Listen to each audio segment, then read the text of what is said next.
चंबा में जिस लड़की के हाथ में ब्लास्ट हुआ था मोबाइल, उसके साथ हुआ बहुत बुरा। गंभीर हालत में एक हफ्ते तक अपने काल से लड़ती रही, लेकिन हालत इतनी खराब हो गई थी कि अब जिंदगी की जंग हार गई। बेचारी को बेहद दर्दनाक मौत मिली।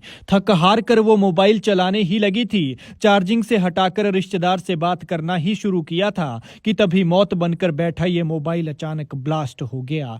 धमाका इतने जोर का हुआ कि माँ बाप को आवाज दूसरी मंजिल पर सुनाई दी। फिर मोबाइल के तो चीथड़े उड़े ही, लड़की का भी बुरा हाल हो गया था। बम की तरह ब्लास्ट की आवाज सुनते ही माँ बाप दौड़े दौड़े बेटी के कमरे में पहुंचे तो वो गंभीर हालत में थी। थोड़ी देर बाद बेहोश हुई, फिर बड़े अस्पताल में एक हफ्ते तक इलाज चला, लेकिन अंत में ना दवा ने असर किया और ना ही दुआ काम आई। लिहाजा अगर आप भी इस तरह की गलती करते हैं या हर वक्त अपने बच्चों के हाथ में मोबाइल देकर छोड़ते हैं तो ये वीडियो देख लीजिए और सतर्क हो जाइए। देख लीजिए 20 साल की लड़की के साथ क्या हुआ।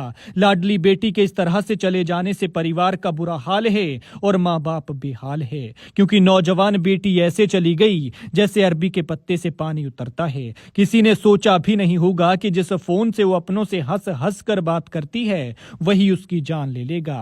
आज मोबाइल हमारी जिंदगी का एक अहम हिस्सा बन चुका है। युवा पीढ़ी के जीवन के लिए मोबाइल उतना ही जरूरी हो चुका है जितना जीने के लिए सांसें और प्यास मिटाने के लिए पानी। ऐसा जरूर हो सकता है कि किसी के पास 2-3 मोबाइल फोन हो, लेकिन ऐसा कोई नहीं है जिसके पास फोन नहीं है। ये मामला चंबा के सलूनी का है। उस 20 साल की लड़की को भला कहां पता होगा कि जिस मोबाइल के सहारे वो वक्त बिता रही थी वही उसकी जान का दुश्मन बन जाएगा। बताया जा रहा है कि 8 दिसंबर को जब युवती घर में मौजूद थी और फोन पर किसी से बात कर रही थी, तभी अचानक से उसका मोबाइल ब्लास्ट हो गया। मोबाइल के ब्लास्ट होने से युवती गंभीर रूप से घायल हो गई। हादसे के बाद परिजन युवती को उपचार के लिए चंबा मेडिकल कॉलेज लेकर पहुंचे, जहां से उसकी गंभीर हालत को देखते हुए डॉक्टर्स ने उसे कांगड़ा के टांडा मेडिकल कॉलेज रेफर कर दिया। 8 दिसंबर से लड़की का यहां पर इलाज चल रहा था। बताया जा रहा है कि घाव का ताव न सहते हुए बीते रोज यानी रविवार को करीब एक हफ्ते बाद टांडा में युवती ने दम तोड़ दिया।